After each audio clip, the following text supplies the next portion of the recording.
बिस्मिल्लाहिर्रहमानिर्रहीम। मोहतरम नाज़रीन कराम, अस्सलामु अलैकुम।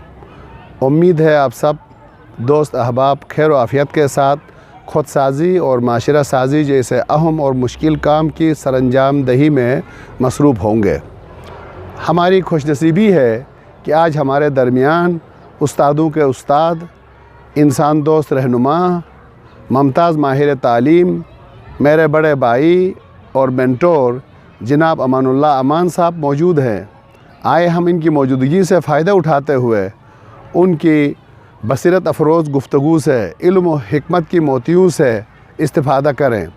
तो मैं अमानुल्लाह अमान साहब से गुजारिश करूँगा कि वो आकर हमारे व्यूअर्स के दिलों को गरमाएँ और इनके दिलो दिमाग में तालीम के सही तस्वुर को उजागर करें, ताकि आने वाले वक्त में वो सही तालीम, सही तरबियत के उसूलों पर गामज़न हो और बहैसियत तालिब इल्म, फिर आगे जाके बहैसियत वालिदैन और बहैसियत असातिज़ा, बहैसियत माशरे के ज़िम्मेदार के नई नस्ल की आबियारी में और इस खूबसूरत मुल्क पाकिस्तान को मज़बूत तर पाकिस्तान बनाने में अपना किरदार अदा करेंगे।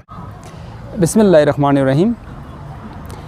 मैं आज मयारी तालीम के बारे में दो चार जुमले बता दूँगा। मयारी तालीम क्या है, इसको मुख्तलिफ़ माहिरीन ने, हर एक ने अपने अपने दानिस्त और अपने अपने तजुर्बात की बुनियाद पे, अपने अपने सही और कोशिश की बुनियाद पे इसकी तारीफ़ किए हुए हैं। मेरे पास तालीम की तारीफ़ कुछ इस तरह से हैं कि transforming knowledge into practices and practice into attitude. इल्म को अमल में और अमल को आदत में बदलना। अब ये बदलना ट्रांसफॉर्म के मानी तो नहीं देता है, लेकिन उसके करीब तरीन मानी यही होता है।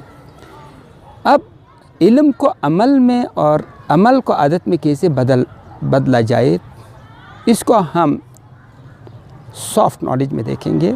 फ़र्ज़ करो सब्र करना। सब्र करना बज़ात ख़ुद इल्म है। अब जो बंदा सब्र करने की प्रैक्टिस करता है, एक दफ़ा, दो दफ़ा, तीन दफ़ा, चार दफ़ा, तो उसको सब्र करना आता है और फिर वो सब्र करना उसके आदत का हिस्सा बनता है। फिर वो कोशिश करता है कि हर चीज़ पे सब्र करे और सब्र से काम ले ले। अब तालीम को भी हम तीन हिस्सों में तक़सीम करेंगे, जिसमें सोशल डेवलपमेंट है, पहला फ़िज़िकल डेवलपमेंट है, उसके बाद सोशल डेवलपमेंट है और इंटेलेक्चुअल डेवलपमेंट है। हम इन तीनों को अलग नहीं कर सकते हैं, क्योंकि ये तीनों एरिया में बच्चे को तालीम देना बहुत ज़रूरी है। उसकी जिस्मानी सेहत के हवाले से उसके फ़िज़िकल डेवलपमेंट है, उसकी दुनियावी कारोबार जो हम देख सकते हैं, छू सकते हैं, रुपया है, मकान है, बागात है, जो भी है उसकी रिक्वायरमेंट, ये सारे उसके फ़िज़िकल डेवलपमेंट के हिस्से में आ जाते हैं। फिर दूसरा उसकी सोशल डेवलपमेंट है। सोशल डेवलपमेंट में उसका लोगों के साथ बर्ताव है, लोगों के साथ उठना बैठना है, ख़ुद को लोगों के सामने प्रेजेंट करना है, वो किस तरह से ख़ुद को प्रेजेंट करता है और लोगों के साथ रहना है, लोगों के साथ रहना सीखना है और हर माशरे में ख़ुद को फ़िट करना है, क्योंकि माशरे ने हमारे साथ फ़िट नहीं होना है, हमने ख़ुद को किसी भी माशरे के साथ फ़िट करना है, किसी भी कल्चर के साथ फ़िट करना है। ये उसकी सोशल डेवलपमेंट में आता है। और फिर उसकी इंटेलेक्चुअल डेवलपमेंट है। उसकी इंटेलेक्चुअल डेवलपमेंट में उस शख्स के जो स्पिरिचुअल डेवलपमेंट है वो भी इसी में आता है, क्योंकि उसके ताल्लुक़ भी इंटेलेक्ट से होता है।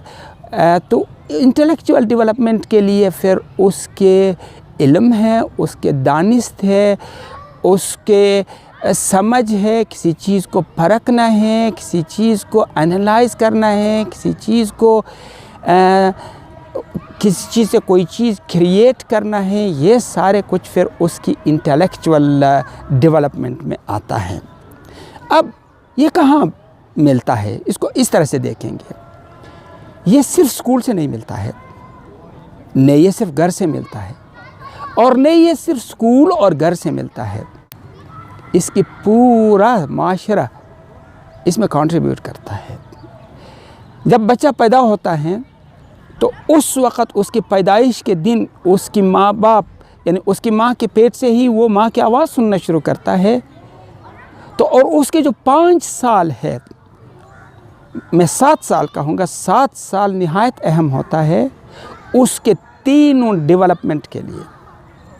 اگر بچے کے یہ 7 سال بہتر طریقے سے، بہتر اساتذہ کے پاس، والدین کے خیر، اور والدین نے اس بارے میں اسٹڈی بھی کیا، پڑھ بھی لیا کہ ان کی تینوں طریقہ کی تربیت کس طرح سے کرنا ہے، تو اس بچے کے تربیت میں کوئی کمی نہیں رہتا ہے اور وہ ایک اچھا شہری بن سکتا ہے۔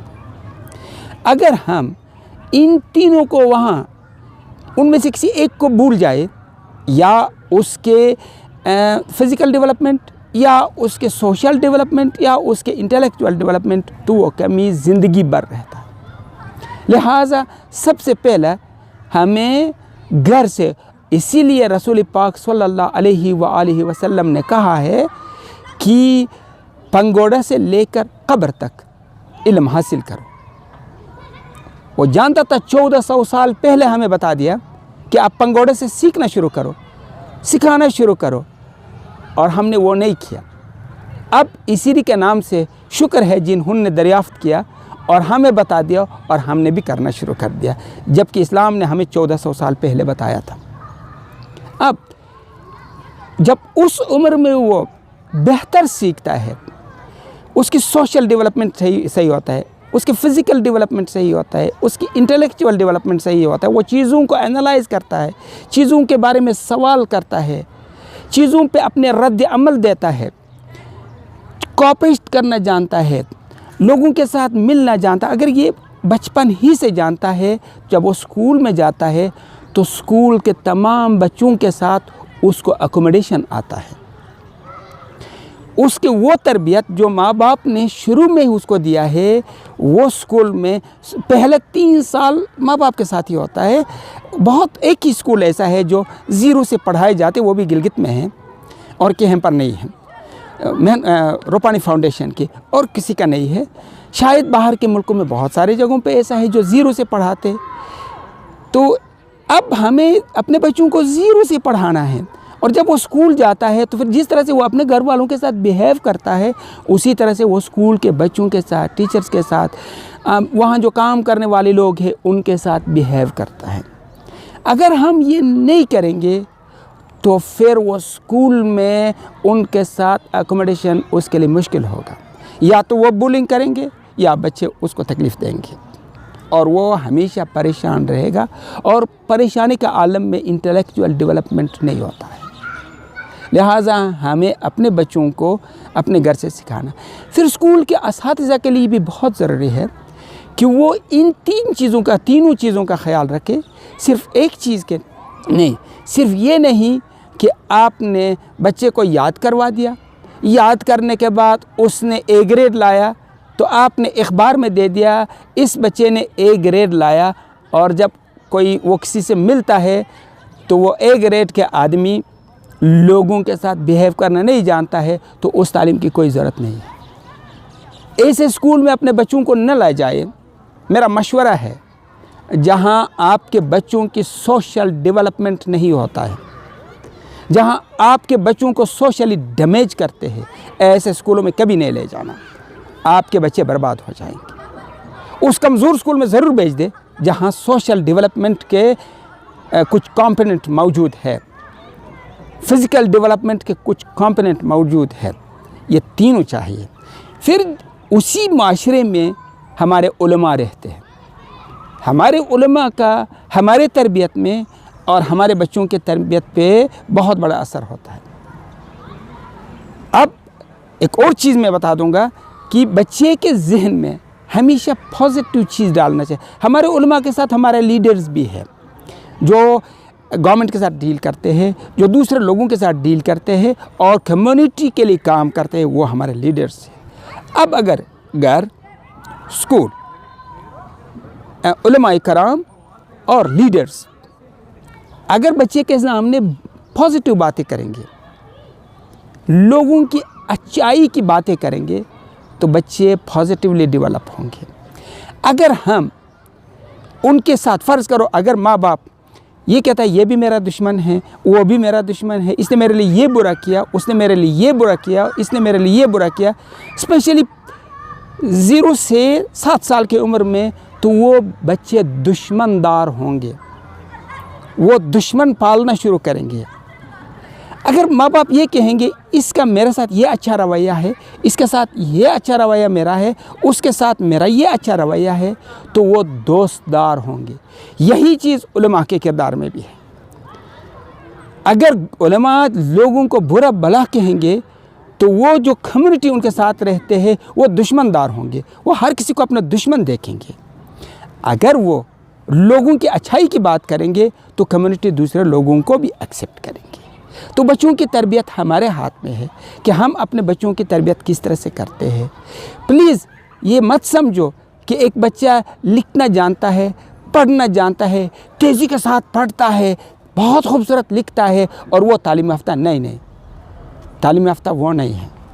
तालीम याफ्ता वो है जिसके तीनों एरिया में बेहतरीन तरबियत हुआ है और वो लोगों के साथ डील करना जानता है, लोगों की कदर करता है और लोगों के साथ अच्छे मरासिम रखता है, लोगों की अहमियत को समझता है, लोगों की कल्चर को समझता है, लोगों के साथ रहना समझते हैं। इंशाअल्लाह फिर बाद में हम मिलेंगे। बहुत बहुत शुक्रिया।